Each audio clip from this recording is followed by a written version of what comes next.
trucking on. And I'm trucking on. Move her on down the line. Another town will do me fine. I'm trucking on. I'm trucking on. Kemp Conrad, welcome to Truckin' On. Thanks, Ward. Appreciate it. I'm glad we're getting to do this, man. Yeah, for sure. You still have to come to Memphis, though. I know. I had dinner with Andy Cates last night. Okay. Yeah. And he would be an amazing guest to have on the 100%. podcast. And I was thinking, like, I just need to go do a Memphis trip and do a Truckin' On marathon. That's right. Well, a lot of characters in Memphis you could interview. Yeah, man. I met you. I remember it really clearly because it was, and we've discussed this, but it was 2009, and I had just picked up my first multi-market tenant rep client of my career. Dynamics was the company, and my first deal was in Memphis.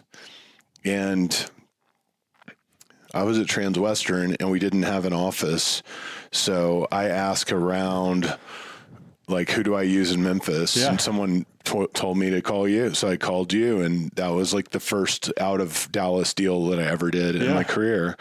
And, man, like, we did that deal. And then shortly after that, I moved to Collier's. So I've used the Collier's office since that time.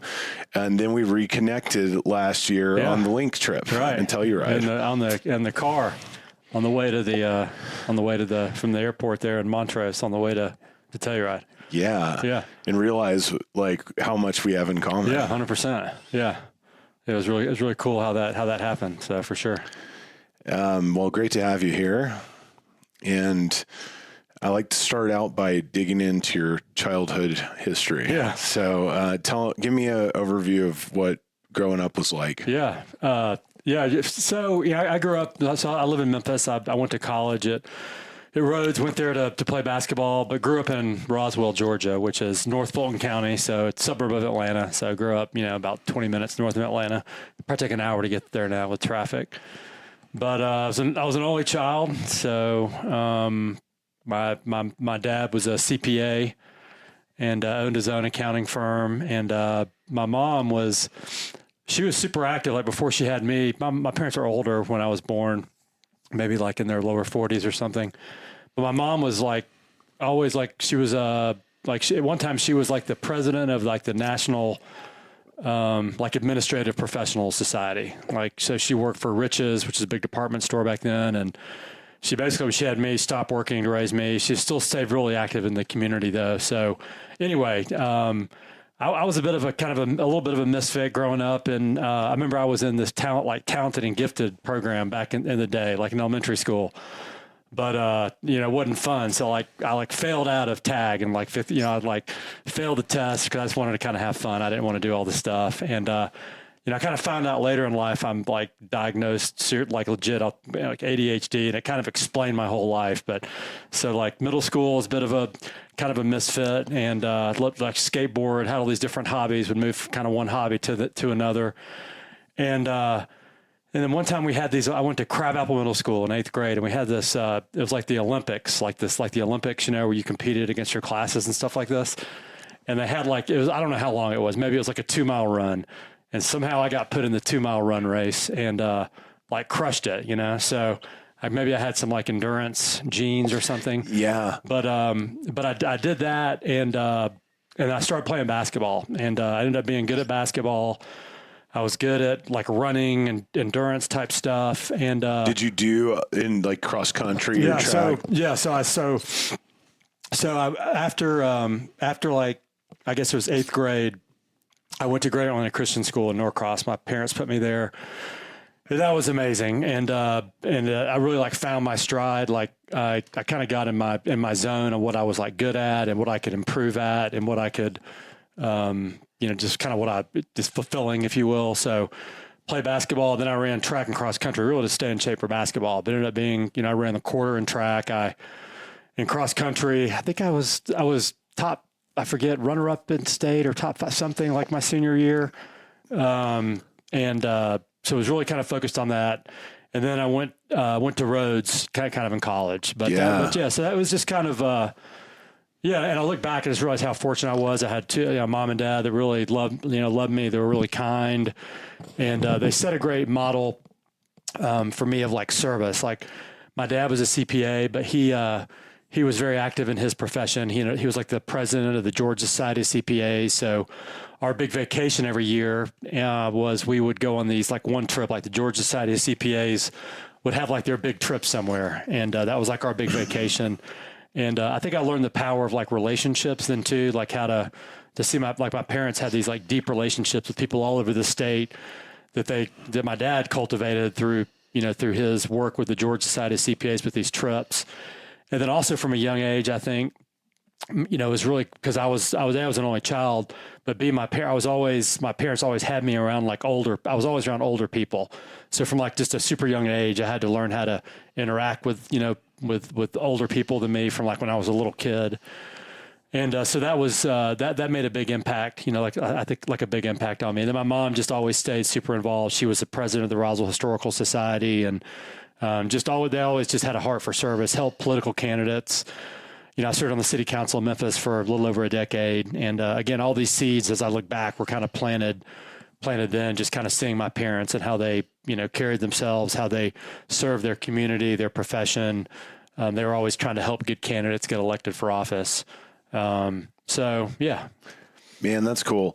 I remember when I was in high school, I played football, and I did swimming my first 2 years of high school. I swam all growing up on the swim team. And then kind of like after sophomore year, the football coaches are like, you need to be doing something, like swimming's not good because you lose weight. And I was an offensive lineman, but I loved to swim. And I remember, and of course playing football, I could not do cross country. But I remember telling one of the cross country guys in class, like, I can go, if I were to go run like 9 miles, I would beat you. Because I felt like whenever we would do any kind of long distance running in football, I was like, I don't get tired. It's so weird. Like I felt so natural at that. Yeah. And it's funny because like my ego I never would have gone to cross country because I was so like my identity was so wrapped up in being a football player. Right. But I didn't really, I don't think I really enjoyed football that much, but I loved being a football player and being on the football team and like wearing the jersey to school on Fridays. But I think I was naturally cut out to do that the endurance sports. And I remember that clicking a little bit in my head and thinking that, and I was like, whatever, I'm going to go play football. But interesting now, we both have that in common. At least I used to, like doing a lot of heavy endurance sports, and you are still deep in it. So have you carried that through like the whole way through, or did you have a resurgence later in life? Yeah, I'd say definitely a resurgence up, kind of after college, getting professional life and married and kids and all that. And I would always run, I remember some of my best memories of my son, who's now 20, and he's going to be a junior at University of Arizona. He's interning with Cushman this summer with John Minervini's team out in LA. So super proud of him. He's really liking it out there. But we would, every weekend, we'd run in a 5K. So I'd have him in a little running stroller, and I'd kind of race 5Ks. And I'd maybe run a few times a week, but not really. All that much. And, I kind of got away from it, and I've kind of like gone home, recently, and, if you will. So I would say that, running, biking, whatever, it's a great way to release stress. It's, as I said today, kind of jokingly, it's a great way to like kind of light my brain up and, kind of get me going. And, candidly, I, probably, kind of, as we've talked about before, I kind of used alcohol as too much of a crutch, to be 100% candid. And when I put that in the rearview mirror for good, I kind of found my endurance roots again. And I feel like I've kind of like gone back home, if you will, like who I really am. I feel like I totally lost my way, lost who I was. And I feel like I've just gone home, if you will. And I read a book. I'll never forget. It was fall break 2019. We were in Rosemary Beach, Florida, where a lot of people from Memphis go. And I read a book by Rich Roll called Finding Ultra. Oh yeah, I've read it. Yeah, great book. And so, I started doing just a lot of hot yoga and started getting back in shape. So after I stopped drinking, I went from like 210 pounds to about, Wow. I say about 175 to 180 now. Yeah. When did you quit drinking? I mean, it's probably say 10 years ago, something like that. Yeah. Going back in time, so you got out of Rhodes. Were you just decided to stay in Memphis? Yeah, I decided to stay in Memphis. So yeah, my parents had moved out of Atlanta, and then I had a job there. A lot of my friends were staying there, and did you start in commercial real estate? No, I didn't. I started a company called USI Alliance. It was part of a bank called NBC Bank. They were into kind of non-traditional banking. So I did that for a year, and then I did like property and casualty kind of insurance for a couple of years. And then it was like the kind of the .com revolution. And one of my good friends was leaving Goldman, going to raise money for this logistics web-based company in Memphis called AccuShip. So I went with him to do that. And we were literally like weeks away from going public when, the .com crash happened. I remember Bear Stearns is going to take us public. And then I woke up and I was like, all right, I'm not going to be able to retire at 30. So what am I going to do and I kind of inventoried what was important to me, where I wanted to be in something that was entrepreneurial, that was community centric. All the guys in town that I admired were all in the commercial real estate business. They were all just involved in the community and involved in real estate, which touches all aspects of the community. So I wanted to be in a community centric business that was entrepreneurial, where you had flexibility of schedule, you kind of and where you could build long term wealth, and where it wasn't as we all work hard, but where it wasn't just like your hours dictated, it was your creativity, your relationships, all that dictated kind of the value you brought to the table. Ultimately, how successful you were going to be in the business. And commercial real estate kind of checked all those boxes. And I'd gone back and got my MBA at the Owen School at Vanderbilt in their executive MBA program kind of during this time. And one of my good friends introduced me to the city leader for Trammell Crow Company. And Trammell Crow was just then, this was like 2002, so many years ago.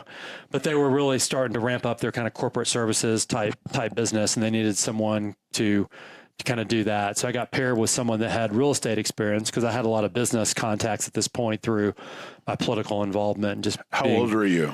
This would have been like late 20s, I guess. Okay. I guess something like that. Yeah.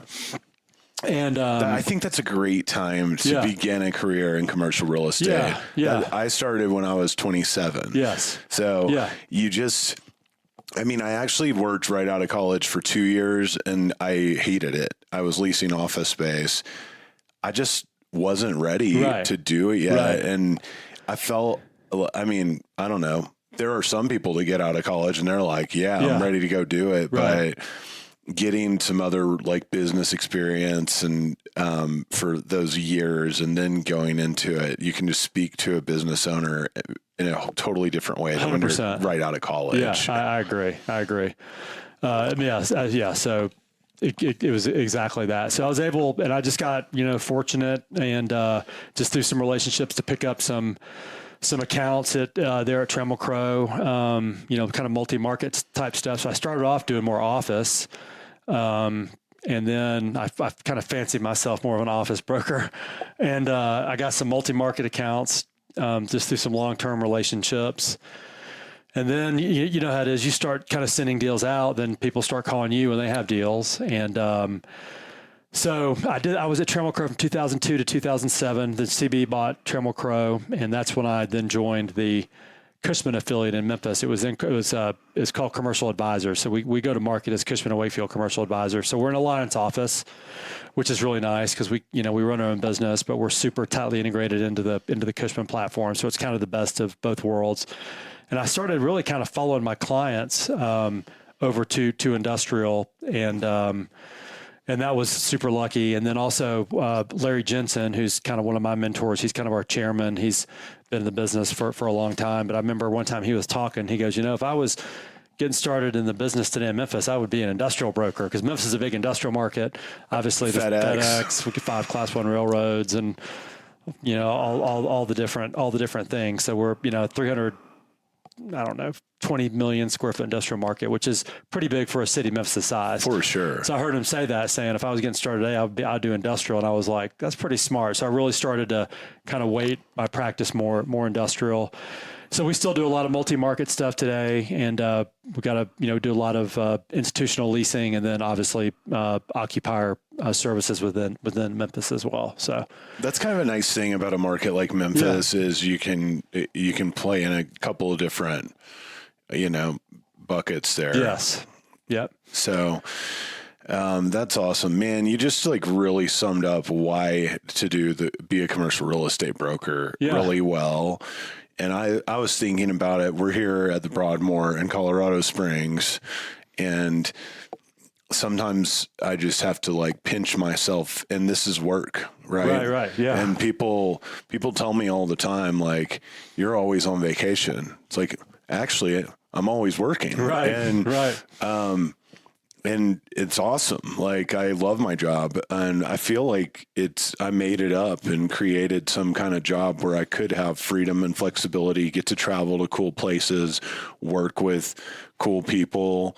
I mean, in general, it's like I go meet another commercial real estate broker somewhere, especially if they've been in the business a while. Like, I think that just weeds out people like the longevity of it, but it's all, I mean, you must possess like a pretty high level of discipline and integrity to survive that long and to have a reputation where you're going to get invited to an event like this and all that. So just world-class human beings. Yeah.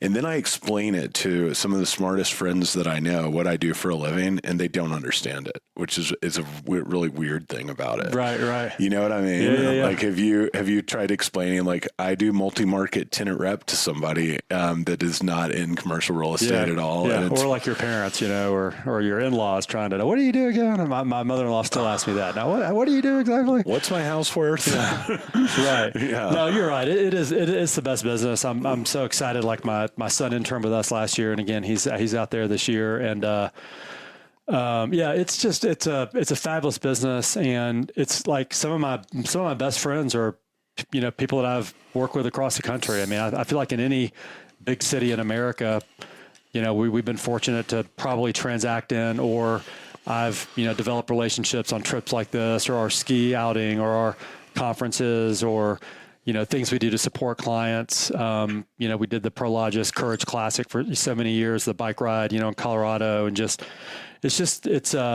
I feel like an industrial more than probably any other asset class or food group. It's I feel like office is more kind of local, regional, and I feel like, industrial's become such a like national, global, business now. So you're, on the, you might be working, a deal with a big landlord on an occupier deal in whatever state or country, but then you're serving that same landlord, representing them in Memphis, you know what I mean? In your market. So it's just I don't know. I feel like it's like you're in the industrial space like this. It's like your life and your business it's not like they're going different ways. It's like in harmony, right? It's like just who you are, like you know what I mean? Your friends, your people you're transacting with, the people that you're going on vacations on, doing stuff like this. It's not like your life is this way and your business is this way, your family is this way. And I've really tried to like bring my kids along. My children know so many people in the business already, from going to SIOR, type like the ski trips or the Cushman events. And so that's kind of cool to see as well. But I totally agree. It's a fabulous, fabulous industry. Yeah, for sure. Privileged and thank my lucky stars every day to be in it. It seems like industrial real estate is like there's way fewer players that own industrial real estate, I would think, than own office buildings. Would you agree with that? Yeah, no, I think that's right. Yeah, because I think it's become more and more as the big private equity and sovereign wealth, and it's just So you've got bigger players own more and more real estate, whereas I just feel office is still just, again, it's more local, maybe regional, just more fragmented.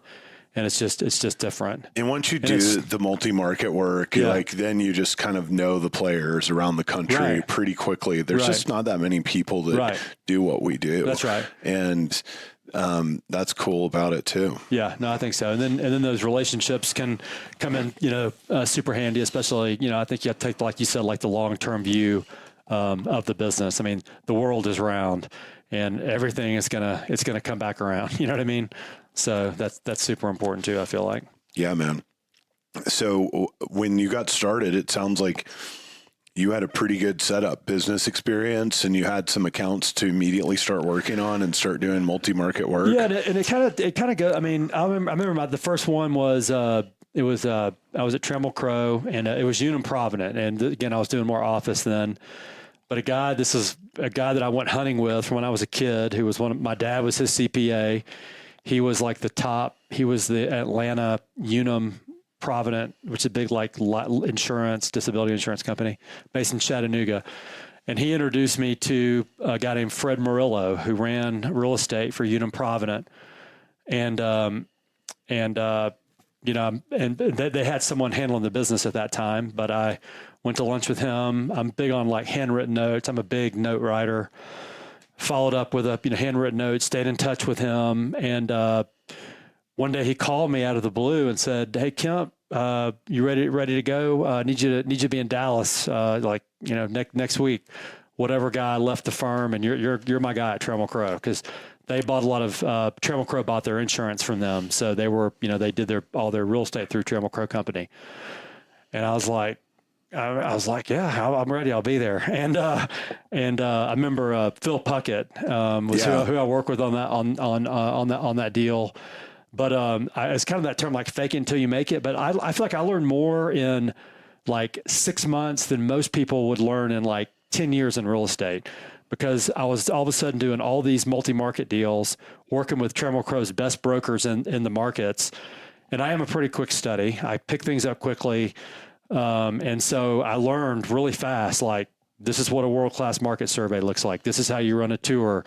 Here's how you do the comp set. Here's how, so I feel like I was able to go to school, like on all these transactions in a super short amount of time. And that's kind of how it started. And again, it was all through a relationship that my dad had, and then that he introduced me. There wasn't a chance at that time, but I played the long game, focused on the relationship with that guy and Mr. Fred Murillo, and who's now since passed away. But like, it was just, I just feel like you just need like one break, and then through that, then I started getting more inbound business, which led to more kind of knowledge acquisition, relationship acquisition. And that's kind of how it started. That Trammell Crow Corporate Services tenant rep division was a powerful beast. There's so many incredible people from there that are still at CB or they've gone elsewhere. Amazon's broker from KBC, he was at Trammell Crow, and man, so many great brokers. And you don't think of Trammell Crow really now because it's been so long since the CB acquisition, because I think of Trammell Crow as just a straight development company now, but they really pioneered the outsourced corporate services. I mean, they did it. I mean, that's, and Jim Hayden, who really was the head of who then was in Dallas, but he's, was in Memphis at the time, kind of was like one of the top people in their corporate services business. So we had the open office too at Trammell Crow, which we still have today with my team. I love open office, but with Jim and his team, I got to sit right next to them and be a part of all that as well. So just got really fortunate to work and absorb a lot of, information. And we've been fortunate to do a lot of that business of the folks you just mentioned there, again, going back to those relationships, going back all that time ago. So it's just a long-term relationship game. I had 2 interviews my senior year of college. One was with Faubert Commercial, who hired me, and I took the job. Second one was with Trammell Crow. They did not make me an offer. And I remember I had gone to Brown, and so I showed up to Brown, just a Republican, but I think I left like a little more liberal leaning. I mean, you can't not be a little more liberal leaning when you are like after 4 years at that super one of the most like notorious liberal arts schools in the world.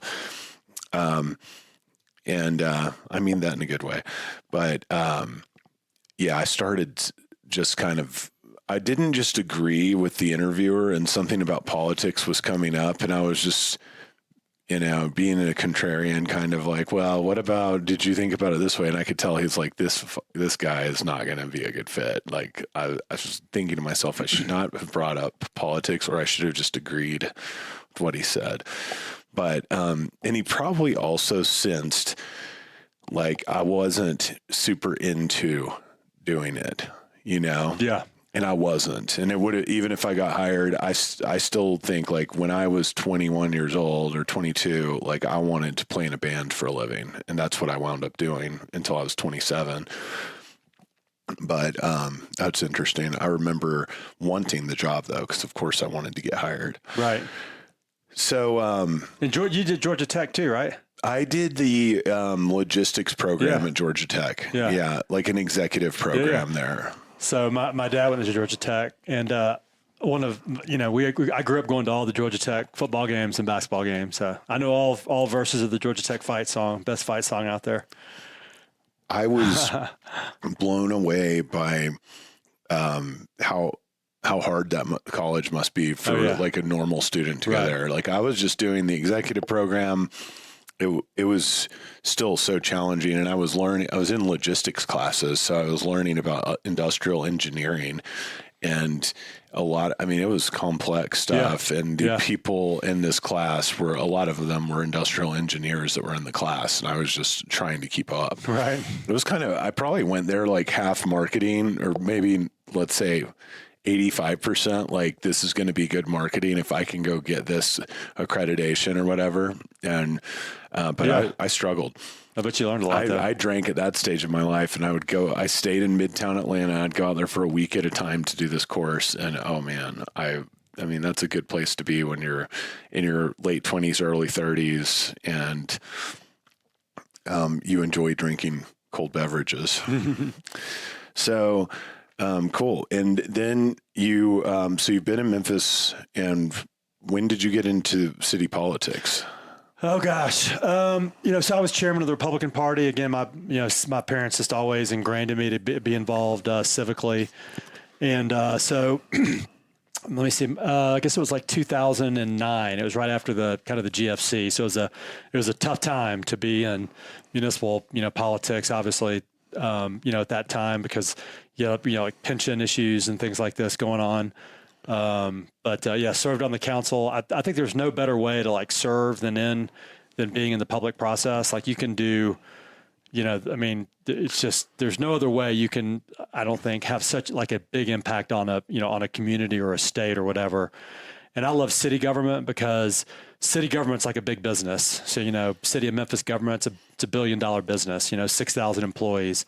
How we can deliver the best fire services, police services, parks, recruit people, all that stuff. So you got the business side of it, but then you also have like the policy side of it.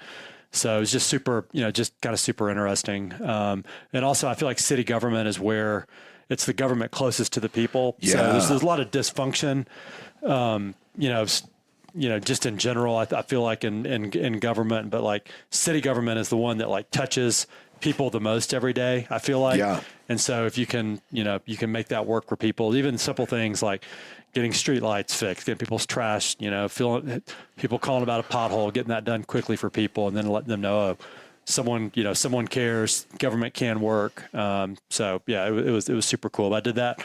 My term ended at the end of 19, right before COVID kicked in. So good timing. Yeah. So I started at the GFC and got out right before another, kind of challenging time for people in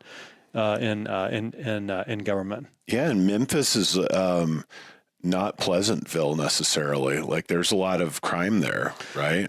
Yeah. Isn't there?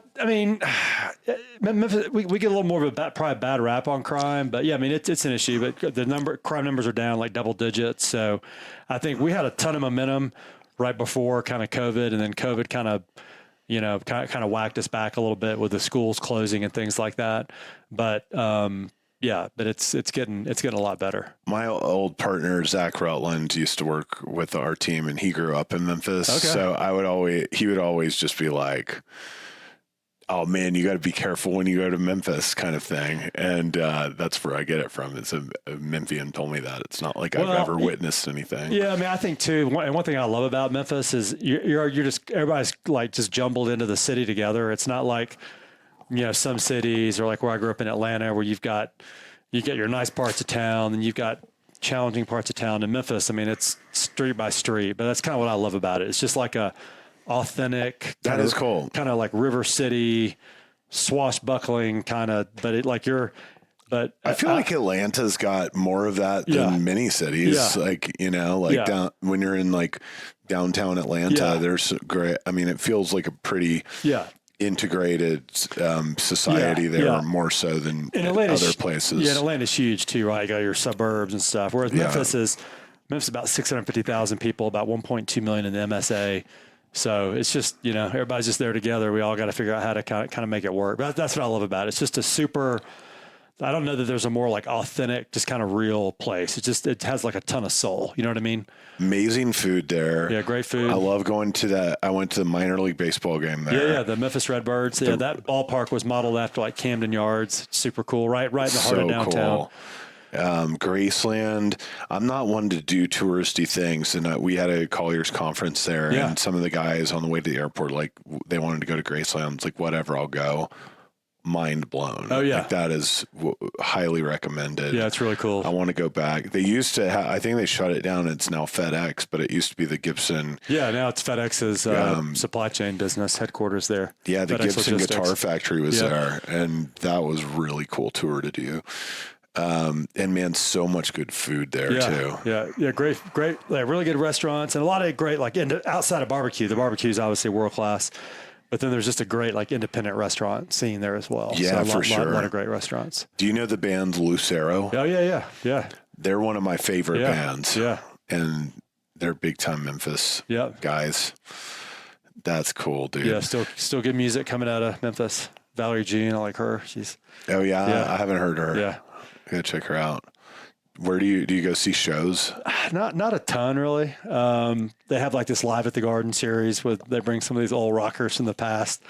So we'll go to that, and then there are a couple really cool there's festivals and things like that. But not just like on a random Thursday or anything. The history of music is just legendary with Sun Studios too. Yep, home of the blues, birthplace of rock and roll. When I was growing up, my favorite music was oldies music, and like favorite movie, Buddy Holly story, Great Balls of Fire. That's the Jerry Lee Lewis story. Mm-hmm. Which, by the way, you can't find Great Balls of Fire starring Dennis Quaid anywhere on any digital streaming service. You have to buy a DVD of it. It's so odd because it was such a great movie. That is weird. But man, so much good music from there. My dad and I used to stop there because he would always drive me up to college to Providence every summer, and we would stop in Memphis as our first stop. So we'd go Dallas to Memphis, stay on Beale Street, go to the Blues City Cafe. Yeah, Blues City right there on the corner. They have this. They have great tamales barbecued shrimp and tamales. I love Blues City. I love that place. Yeah, I love Memphis, man. It's a great town. You got to come back. I know. I need to. So what's the biggest obstacle that you've had to overcome? Just in life, you mean, or? Yeah. I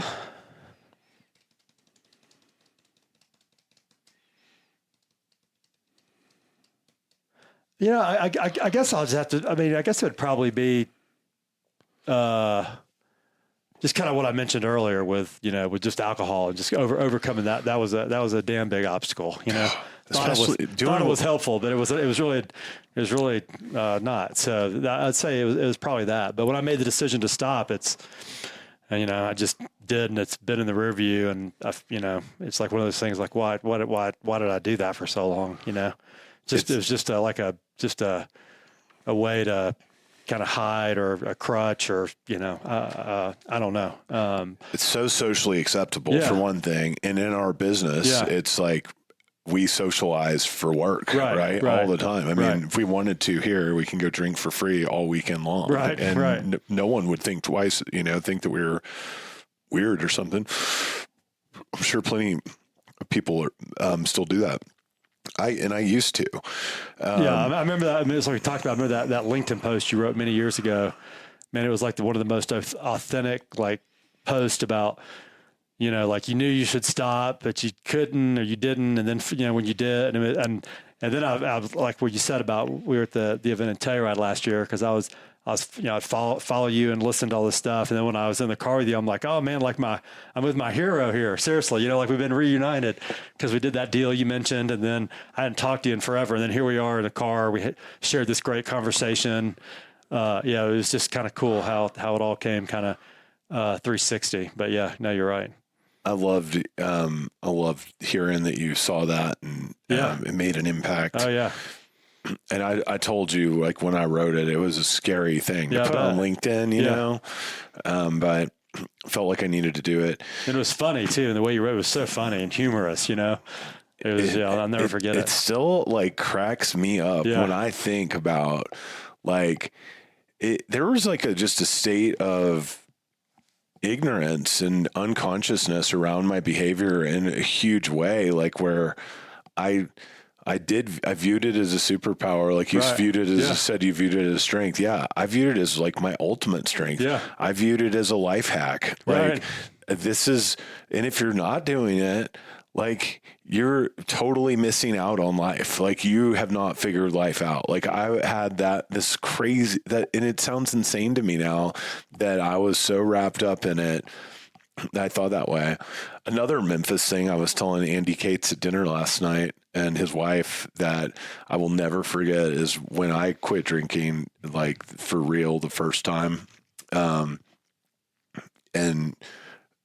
a few months after it, we had the Colliers conference in Memphis and I stayed at the Peabody Hotel and I walked into the hotel and like that made my mouth water because I wanted to drink an old fashioned at that bar. Yeah. Like it just, Memphis is a drinking town too. Like Dallas is too. Right. Dallas is a big drinking town. But I remember like going into the Peabody, like, man, that sounds good. And then they like have complimentary champagne and I've got to be like, nope. So that's weird. And now that was 10 years ago when my journey began. I've drank since then, but not in a long time now. And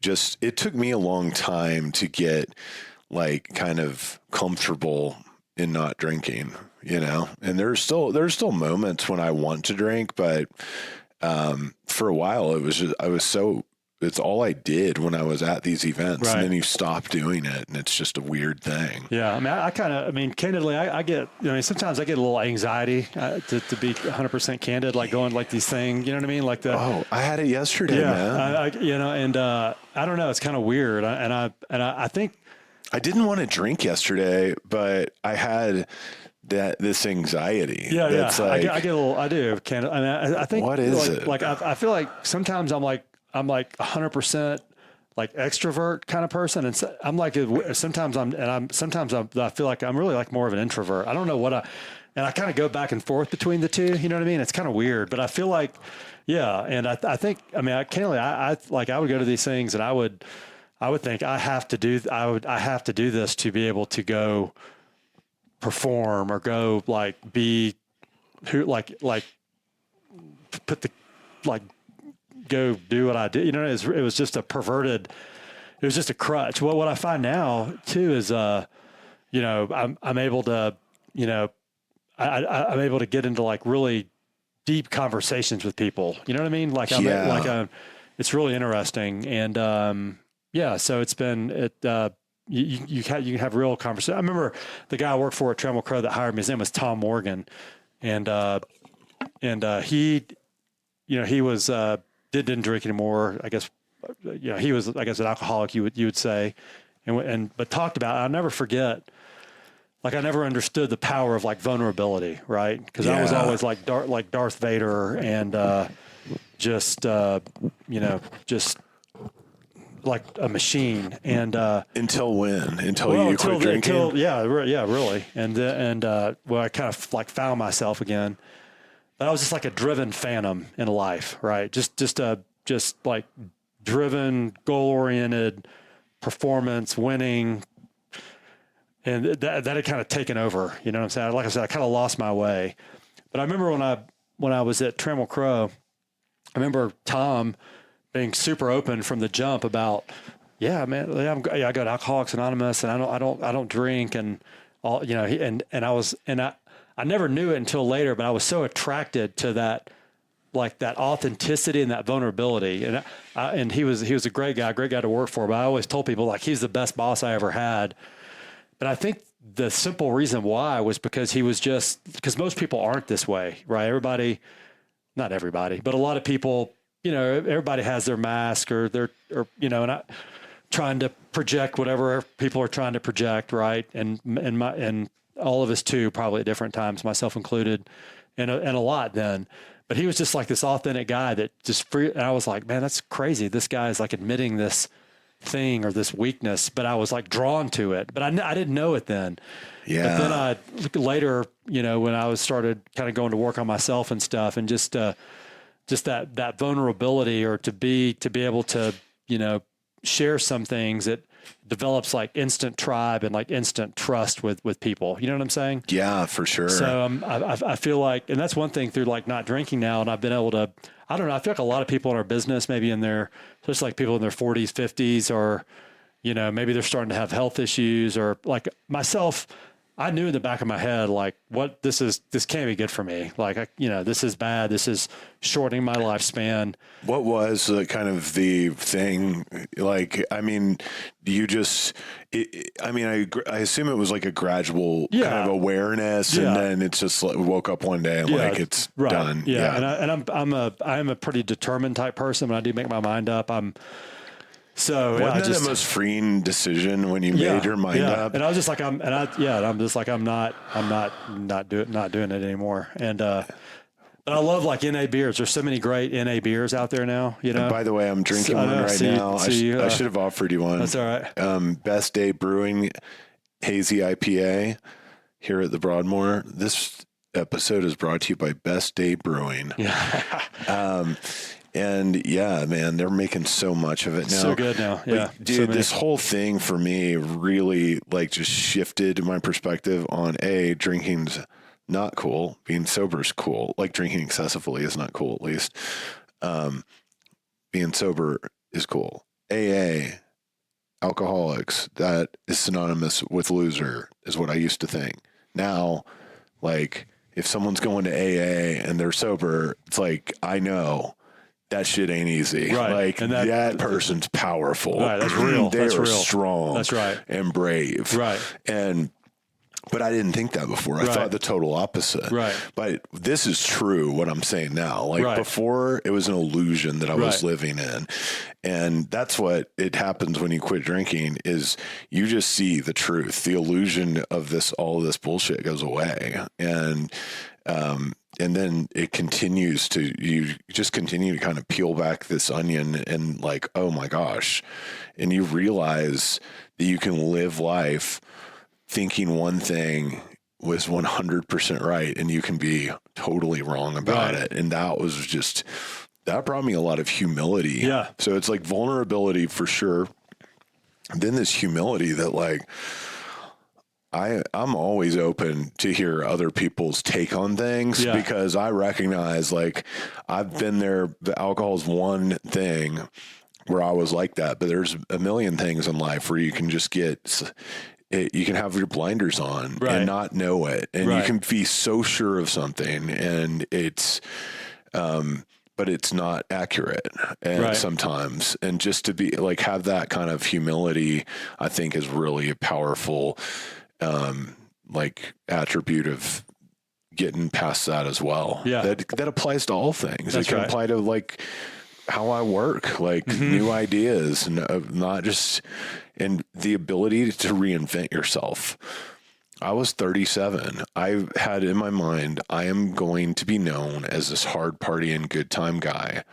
And I did things like that. I've won like some awards at work. I was top 40 under 40 when I was drinking. I did some Ironmans. Yeah. It's like I wasn't just a loser alcoholic. I partied hard in a legendary manner, but I also Work hard, play hard. did some cool things Yeah. and I was successful. But it's like I'm gonna probably I had in my mind, like, I'll probably like die of a heart attack when I'm 60, and I'm okay with that because I will have led this legendary life. Right. I mean, now 10 years later, it's like, well, thank God I had that wake up call, and it wasn't like anything crazy happened either. It was just one day I decided I need to quit drinking and I'm going to do this.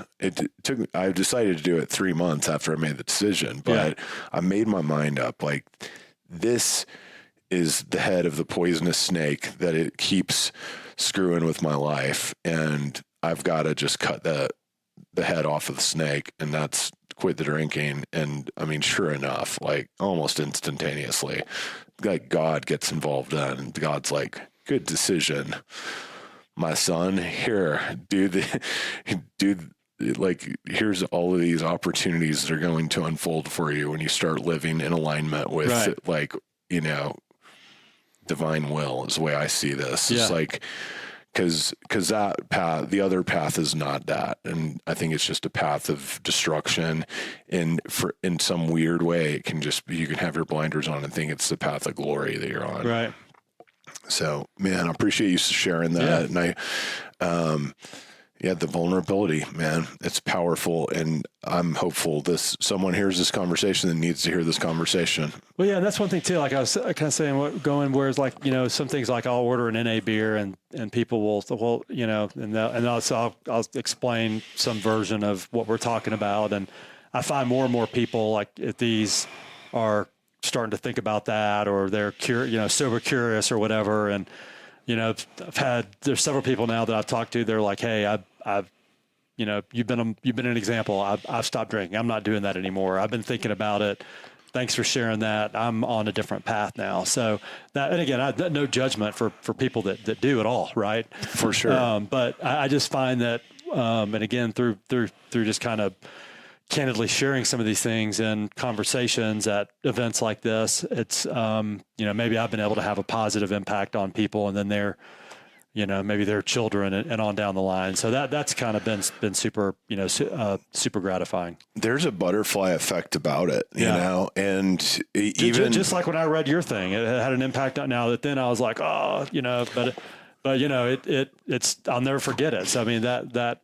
And I can say, like, even reconnecting with you and you telling me that, then that makes me stronger in my sobriety too. And maybe like yesterday when I felt that anxiety, that even though I didn't see you last night, I was thinking Kemp's going to be there. Yeah. Like and it's not just like I need to find sober people, but I knew that we could connect because we're friends, and I knew Andy would be there. I was excited to see Andy and my friend Summit, who I had dinner with last night.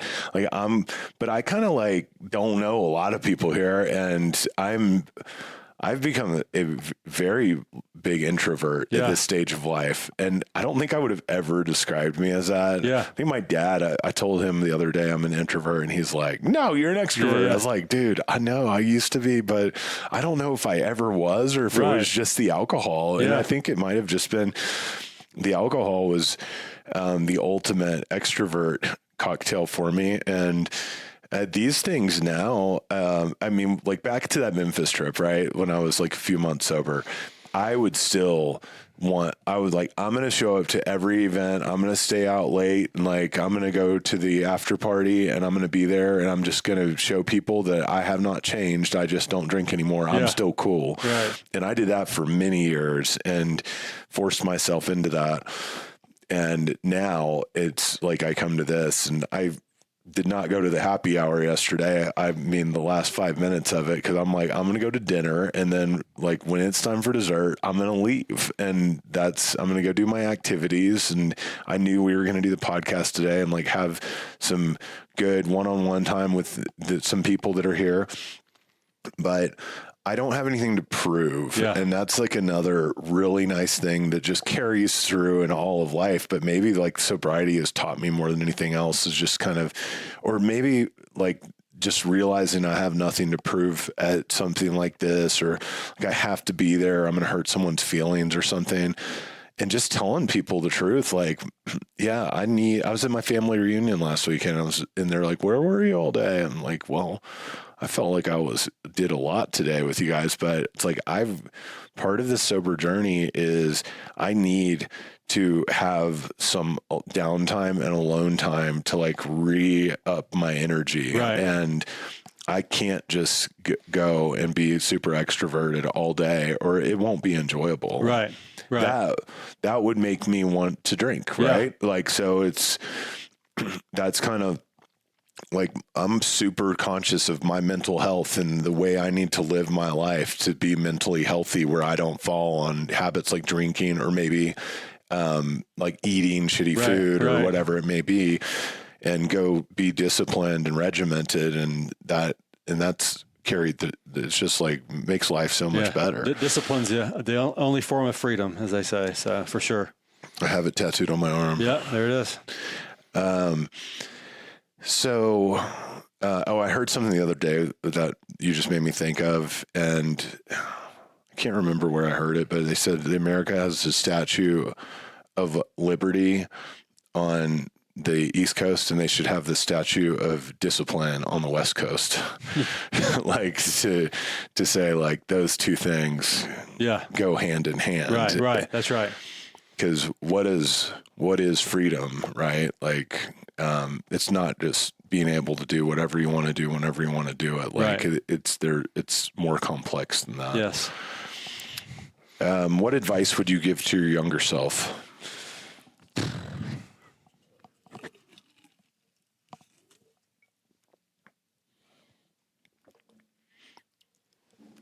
Gosh, I knew these questions were coming. I like that you didn't overly prepare. Yeah. Some people will come with notes. Yeah. And that's fine. Just this one, this kind of jumped up on me quick. So, 18-year-old Kemp is on the line. I'd probably like to really like try to get like a mentor. I don't know. So I think that would be one thing. Really be intentional about trying to have mentors or kind of wiser people that can counsel you or me back then. I think that would be one thing. I think just such great advice. Being intentional about that, because I'm kind of an only child. And I was just kind of doing whatever, like things my way, whatever way that was, oftentimes not right, or so. Just not having any kind of pride or ego about that, and trying to find some people in your life that can older, that have been there, that have made mistakes, that can kind of speak into a younger person, I guess. Yeah, that is great advice. Yeah, and that's funny. Someone asked me the other day what I'd tell my younger self, and I named off some things, but I don't know if my younger self would have listened. No, that's right. I mean, you kind of have to learn these things yourself, right? Yeah, and I mean, that's such great advice. Like, have a mentor. I mean, I thought I had life figured out better than anyone else on planet Earth when I was 18 years old. Like, right. And that it's funny to think that. But that's great advice. Have you ever had a mystical experience? I don't think a mystical experience, but I definitely have seen like the power of God, like working through other people during like difficult times that I've been through, whether it was, grace being extended or, forgiveness. Truly like when I've been at my lowest points is when I've like seen like the work of God through other people. And so like, I feel like, like God's work on earth, like must truly be our own, you know what I mean? Yeah. But so I guess you might call that a mystical type experience. I think it is. Yeah. So I would say that for sure. The awareness of it. I'm reading this book right now, The Celestine Prophecy. Yeah. I saw it over there. Yeah. Recommended on a podcast a couple of weeks ago by Josh Hedrick. And it's about like coincidences and things like that. Yeah. And also it talks about in the book. It's a fiction book, but it's kind of like a Dan Brown type book, you know, like this adventure, spiritual adventure. And another thing that it says is like any person that you encounter, like there is a reason behind it. Right. Or if you like happen to make eye contact with someone, like you should think about that. Or if you haven't seen someone in a long time and you see them twice in 1 week, like that's the universe. There's some message this person has for you or that you have for them. And you should go dig into that a little more. And reading that book, even just being here. Yeah. I mean, I was thinking about my dinner last night and some of the wisdom that was shared in a new way. Yeah. And where some things did come through. And I was like, oh, yeah, like I had a new business idea this morning because of dinner last night. It didn't hit me at dinner. It hit me this morning when I was reading this book and I started thinking about dinner and I was like, boom. And I called my partner, James, like, James, I got an idea. And I told him this morning. And, that's pretty cool. And that's the kind of, I mean, I feel like that's along those same lines of mystical, you know, when you start, I mean, everything's mystical if you really think about it. Yeah. You just have to be aware and open and paying attention, I think, you know, to those things for sure. That's cool. What's your favorite restaurant in Memphis, Tennessee? There's a restaurant, it's called Hog and Hominy, which is a cool, super cool casual restaurant that we like to go a lot as a family. My favorite barbecue restaurant's the Rendezvous, which is down in the alley. We talked about that. Yeah.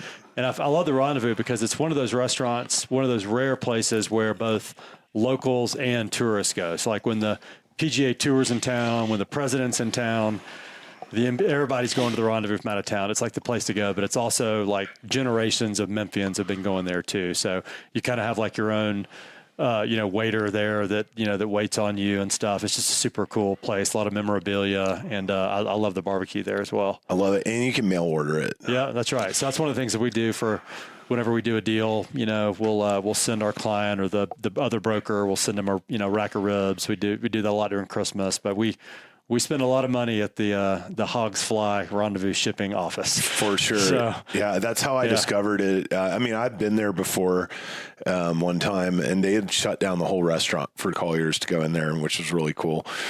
But yeah, Preston Thomas sent me a package at Christmas one year because we did a deal together, and now I'll just from time to time go on there and order some. It's really good.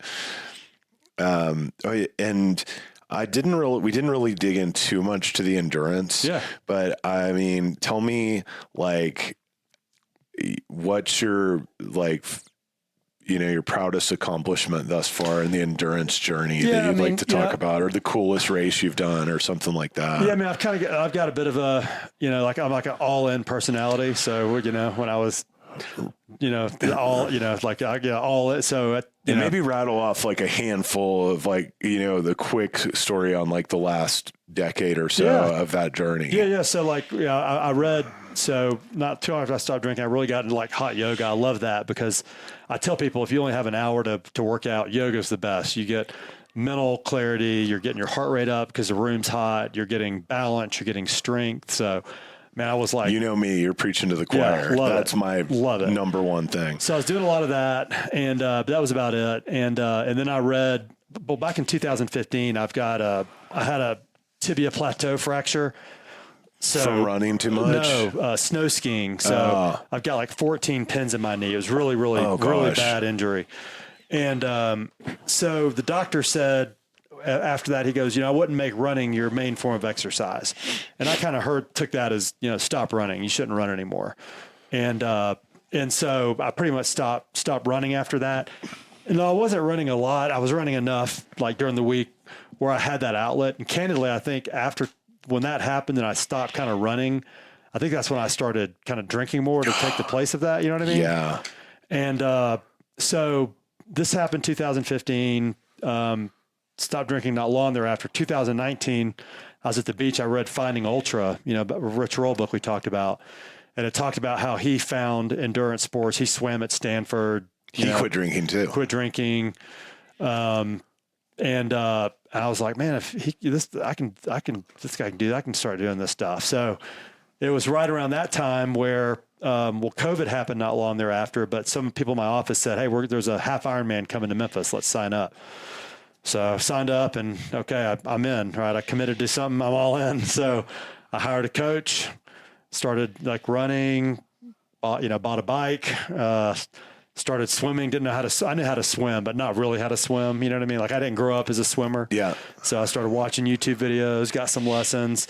So later that fall, we did our first half Ironman. And I remember when was that your first triathlon or did you do some lead ups? I did some triathlons like Olympics and sprints. I placed in my age group in all of them. So I ended up doing pretty good, which was kind of intoxicating. I was like, I can be good at this. Yeah. And so we did the Memphis half Ironman got canceled that year, but I found a half Ironman in New Roads, Louisiana.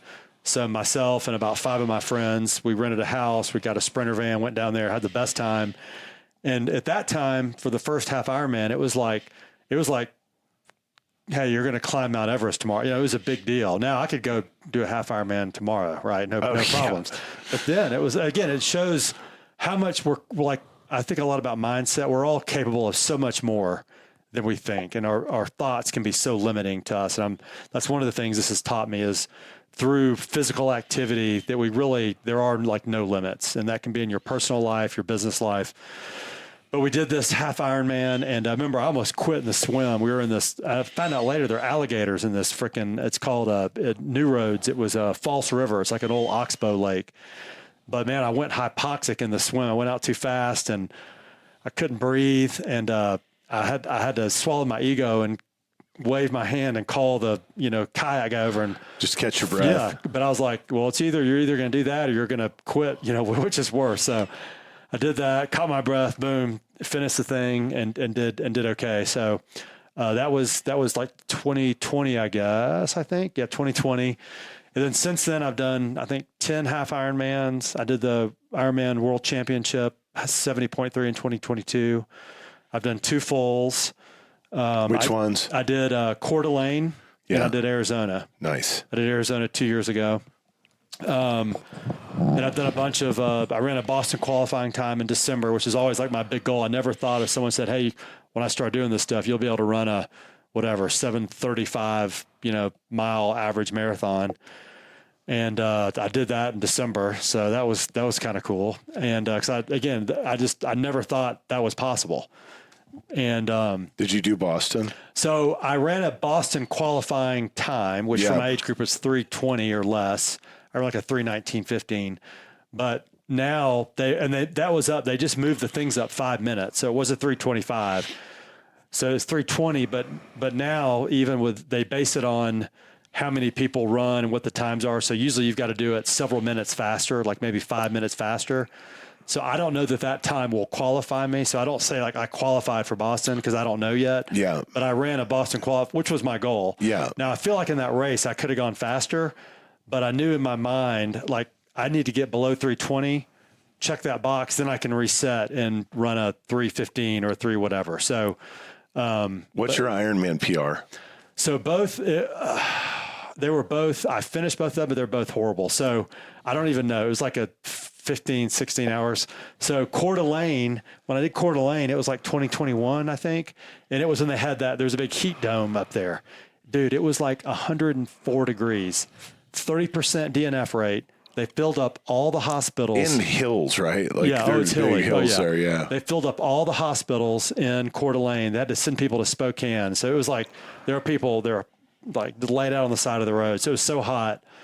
I finished. That was my goal. Yeah. And then I ran Arizona in 2023, I think, or 2020. Anyway, and I had a good swim. I was like top quartile on the bike. And then that whole run course is on concrete, which is like 10 times harder than pavement. And my knee, like about 4 miles in, just like my marathon was like 6 hours. I mean, did you know that going into it? I knew that concrete was more difficult. I didn't know that until just now. Like I didn't think of that as something. Yeah. I mean, it's like if you ever get a hammer, hit concrete with a hammer, then hit pavement. I mean, but so it just, my knee was, I was literally doing like 20-minute miles on the, it was a long walk in the desert that night. So, but I finished. I was like, my family was there, my wife, Ann. So she was there. My kids were both there. And, cause I was turning 50 like the next week. So I was like, I'm going to do this Ironman. And, so I was like, I'm going to finish, but so both my times have been horrible. I was the same way. And I believe it was 1550 for my first one and 1450 for my second one. And I signed up and did the third Ironman Texas and did 12 and a half. There you go. And I kind of like had to go back. Yeah. I wanted to break 13 was my goal. And then I was signed up to do the fourth Ironman, and almost like your ski injury, man. That's funny because it was the same time. It was January of 2014.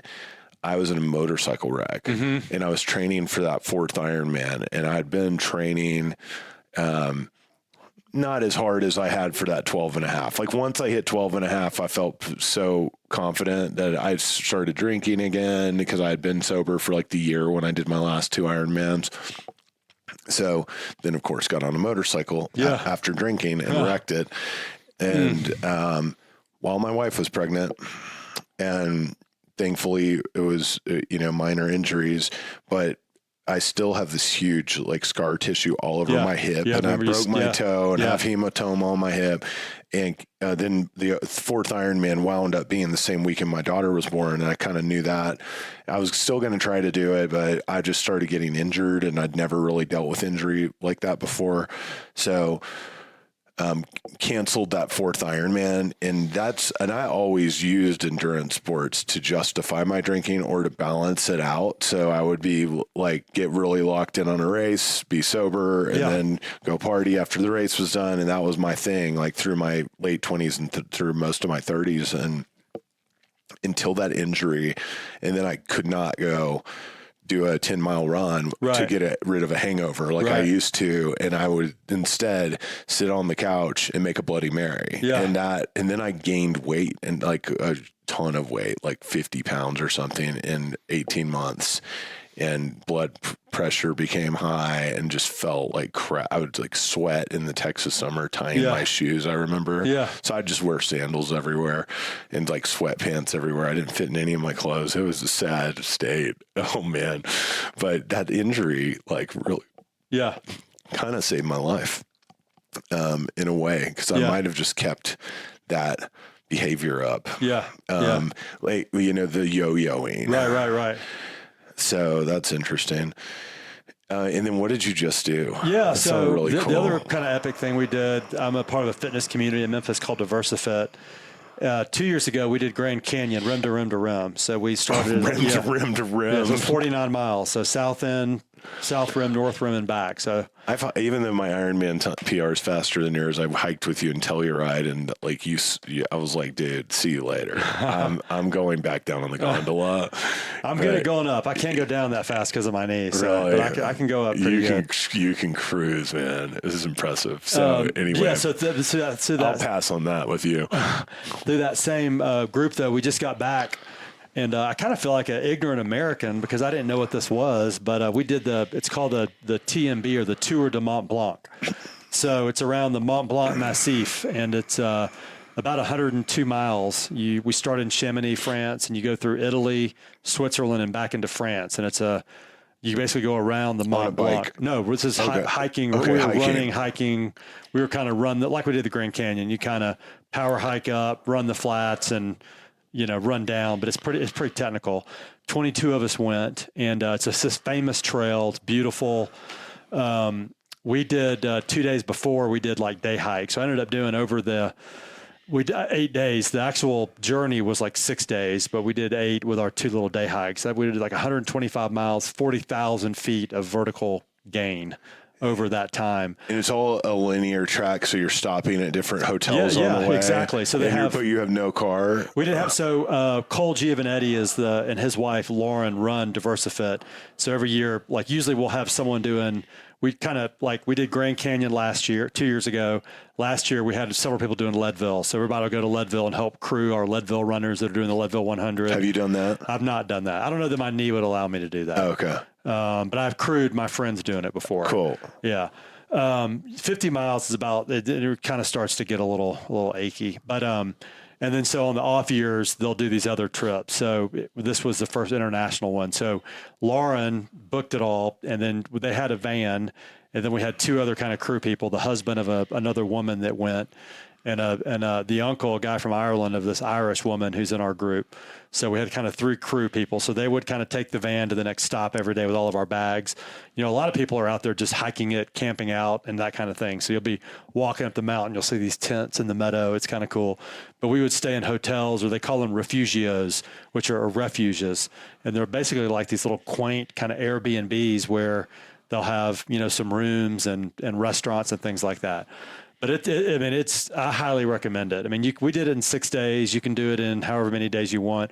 It's the site of the famous UTMB ultramarathon, where people do it in 20 hours, I think is like the record for that. So 100 miles, 30,000 feet of gain in 20 hours, which is incredible.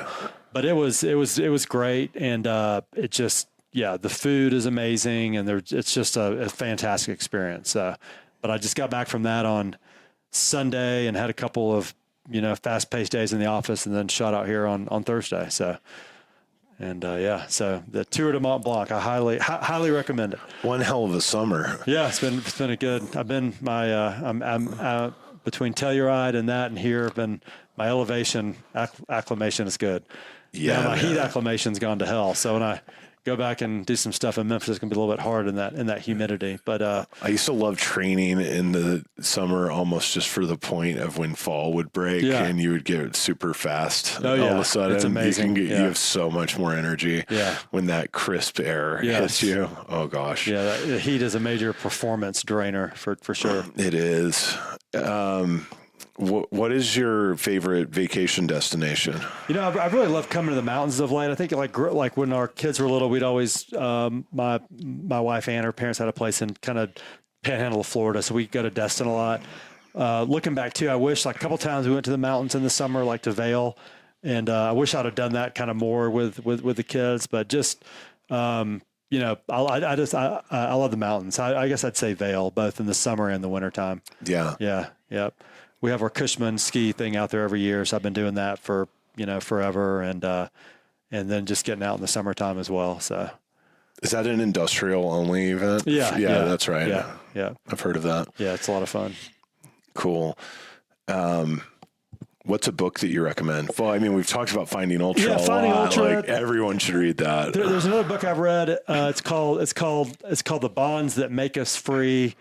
Like coming to ourselves. It's about like relationships and things. So that's a really good book. I read recently Outlive by Peter Attia. Yeah. And that's a really, really good book just about longevity, lifespan, health span, the simple things that we can do in our lives to be healthier, all those things. What are your takeaways from that, like real high level? Really that we have to be the CEO of our own healthcare, that today's medical system is totally broken. Don't just trust your doctor Right. to tell you what you need to be doing. Like they don't the most important things we can get, it's rest, it's our breathing, it's nutrition, it's relationships, it's movement, all these, it's the things that we can do every day, our habits every day. And, it's not, and, now, getting your blood tested once a year is crazy. You should be doing it every quarter. All the biomarkers it's just like, there's so many things that we can do, rest, sleep, all these things. And just the importance of all this, nutrition. And, what's your diet like? Like what I try to eat. Do you have a set of rules you follow? Or? I try to eat all whole foods, no added sugar. I think, I like all the diseases of today are metabolic diseases, right? Heart disease, Alzheimer's, diabetes. I saw it like 1 in 3 American kids are diabetic or pre-diabetic. I think half of Americans are diabetic or pre-diabetic. And it's the food. It's the processed food. It's all the added sugar. Did you notice in Europe you can go eat like a meal with bread and everything, and you feel light the next day? They've 100%. 100%. I had a friend that's been working over there, so he's living there half the year, and he told me, like, dude, I've lost so much weight living here. Yeah. But eating basically the same, you know, like on. It's just real food. It's just more real food. You're there. That's crazy. There's cows. You're sitting there. There's cows, they're eating like the grass on the mountainside. It's like, as opposed to, corn-fed antibiotics. I mean, and all this is coming to light more, I think, now with, Kennedy and kind of shining more light on. I mean, I think it's just kind of a cabal between the food producers, the drug industry. It's just, there's no free rides. There's a pill for everything, but there are no free rides. So, and that's one of the things I think I've learned on kind of this journey that I've been on now is just learning and how I'm able to perform at a much higher level, how much healthier I am. And I know it's going to help. Hopefully I'll be there for, be able to do big things with my grandchildren. That's what it's all about, right? It's about performing better today, showing up better for your friends, family, coworkers, but also not being in a nursing home and having a great quality of life as long as possible. So I'd highly recommend that book by Peter Attia. He just talks about how you really have to be the CEO of your own healthcare, and how we really have it's a sick care system. There's no, these, if you wait until you're 40 and 50, all these things have been building in your body for 20 or 30 years.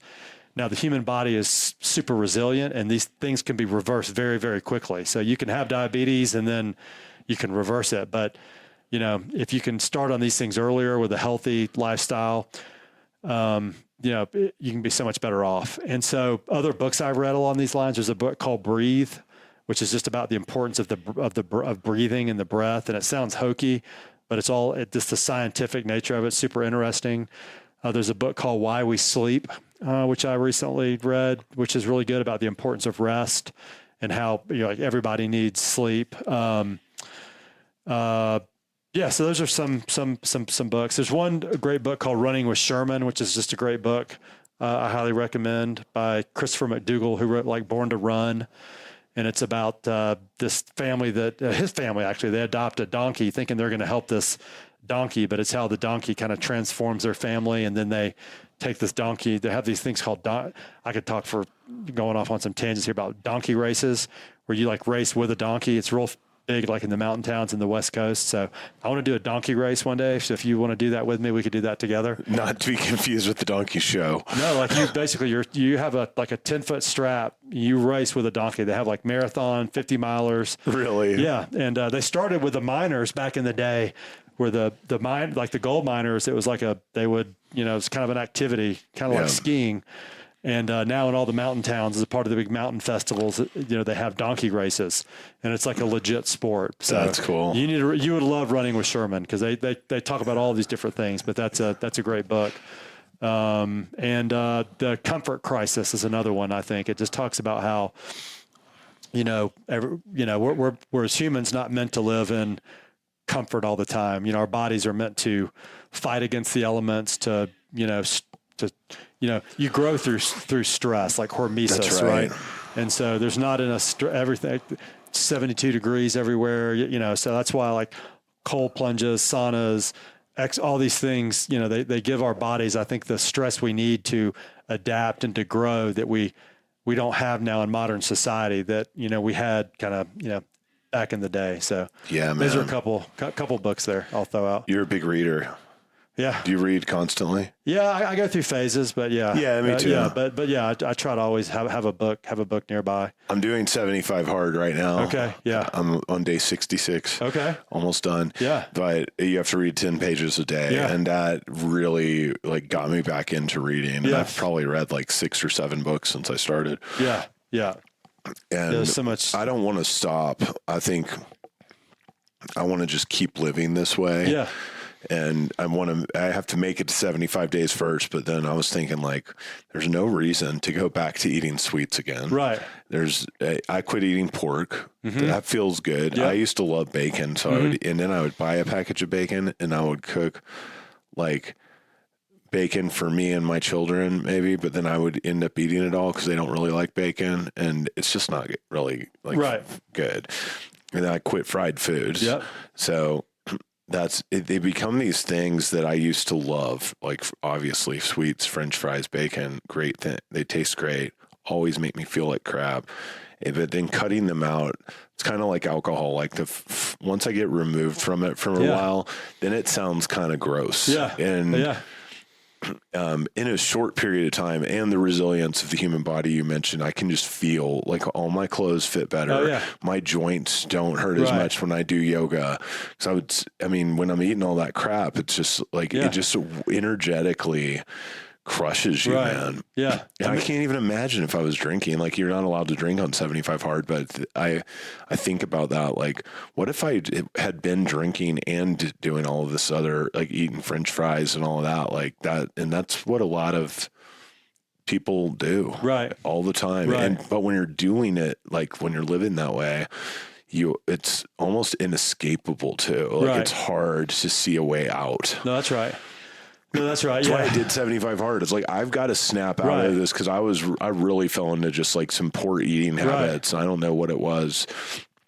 Just phases, Yeah. right? Like depression or something. I don't know, but I was turning to food way too hard. Like, I couldn't stop. Yeah. Well, food can be addictive too, and it's engineered to be that way. A lot of the food, fast food or snacks with just the perfect mix of sugar and salt content. It sets off the same reward, signals in your brain. So, you asked me about my diet. So I just try to eat, for the most part. I aspire to. I'm not perfect at it, of course, but I try to eat all whole foods, mostly plant-based, but not exclusively, but I try to weight it more plant-based, but whole foods, and just no added sugar. I try to cut out any kind of added sugar. And yeah, I'm the same way. Another great book is Atomic Habits. That's a really, really good book. Gosh, I feel like 3 of the last 3 episodes, the people have mentioned that book. But it's so important, because if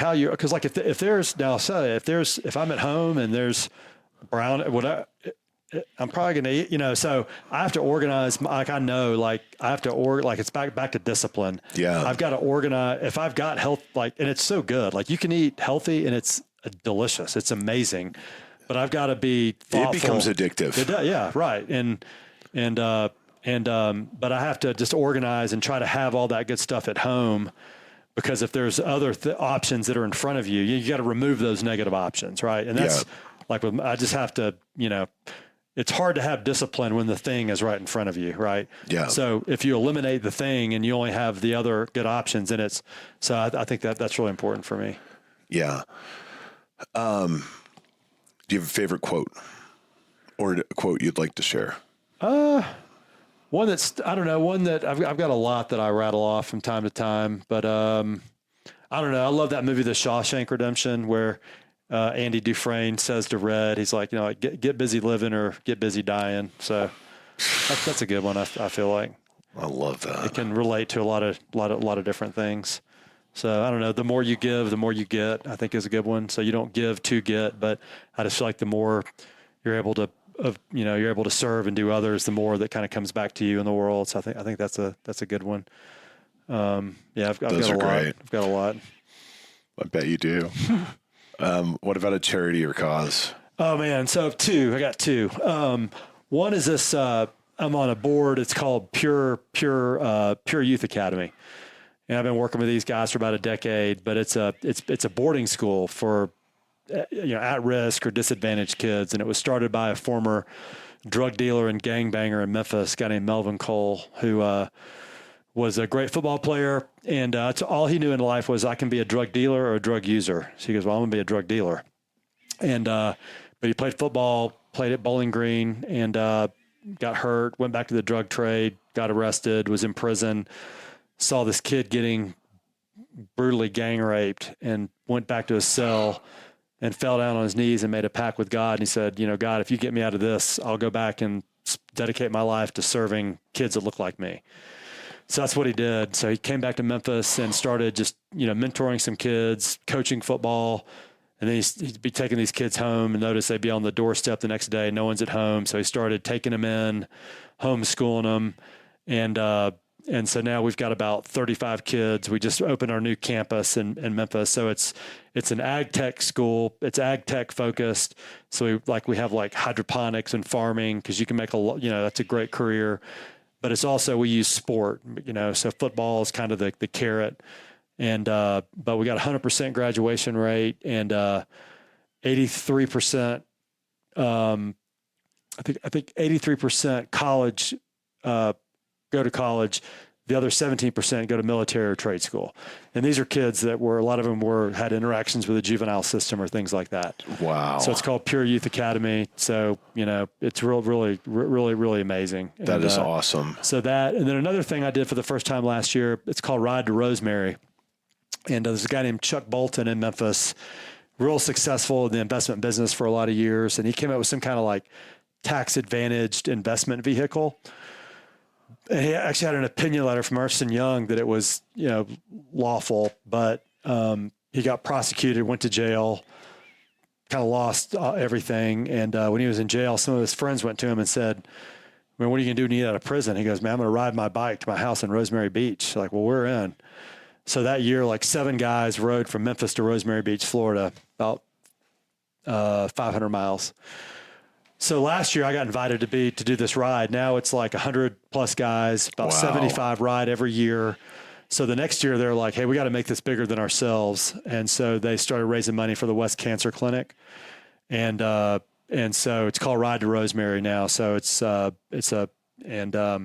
but it's really like a faith community too. So we meet once a month, Monday night. It's kind of called Faith Walk, where there'll be like a lesson and someone will maybe give their testimony or things like this. But it's like a great group of guys. And again, it goes back to being kind of congruent with life. Cause I feel like a lot of times, like if you like church or Bible study, it's like you never see those people but once a week. Whereas I'm riding my bikes with these guys, multiple times a week, and it's just kind of the same people. Yeah. But it's been a lot of people in that are in like recovery too. But yeah, so that's another kind of, I guess nonprofit, if you will, that I'm involved with. That's really cool and super meaningful. But it's called the Ride to Rosemary, and it shows how I think how Chuck in this case took something that was really hard, and it kind of changed his life, and now he's like given this gift. It's like an amazing legacy that he's created with this ride. I think maybe it's like 15th year now. So last year was the first year I did it, but it's really, really, really cool. I can only imagine like going to prison like that it just gives you that time to sit and contemplate, right? And like what is important, right? Yeah. And so many of the things, it's like another one of those shifts of consciousness where it's like all these things that I was seeking, like that brought me no happiness. That's right. Yeah. And, man, that's just all you can hope for in this life, is to like get out of those illusions and find out what's really meaningful to you personally and go do those things. That's why I like coming to the mountains too, because it kind of puts us in our rightful small place in the world and life and the universe. And it always reminds me just how small we are, and sometimes the things that we're striving for or whatever really at the end of the day don't mean too much, Well, you also know how to climb a mountain faster than most people I know. Well, thank you. Yeah, brother. How do people track you down? Oh yeah. So, I guess I'm on X, the former Twitter. Yeah. My X handle is @KempSuper9, because that was my city council district was Super District 9. Okay. So Kemp Super 9 is I'm on LinkedIn, and on Instagram it's Kemp Conrad. So are we friends on Instagram? I don't know. I don't know. We're about to be. Yeah. I don't post a ton on Instagram. Like if I'm doing like when I was doing Tour de Mont Blanc, we were posting, or I'll do like the repost things a lot. But I find it takes a lot of time to do that. I've done a lot more LinkedIn recently. We've started to get strategic around that as a team.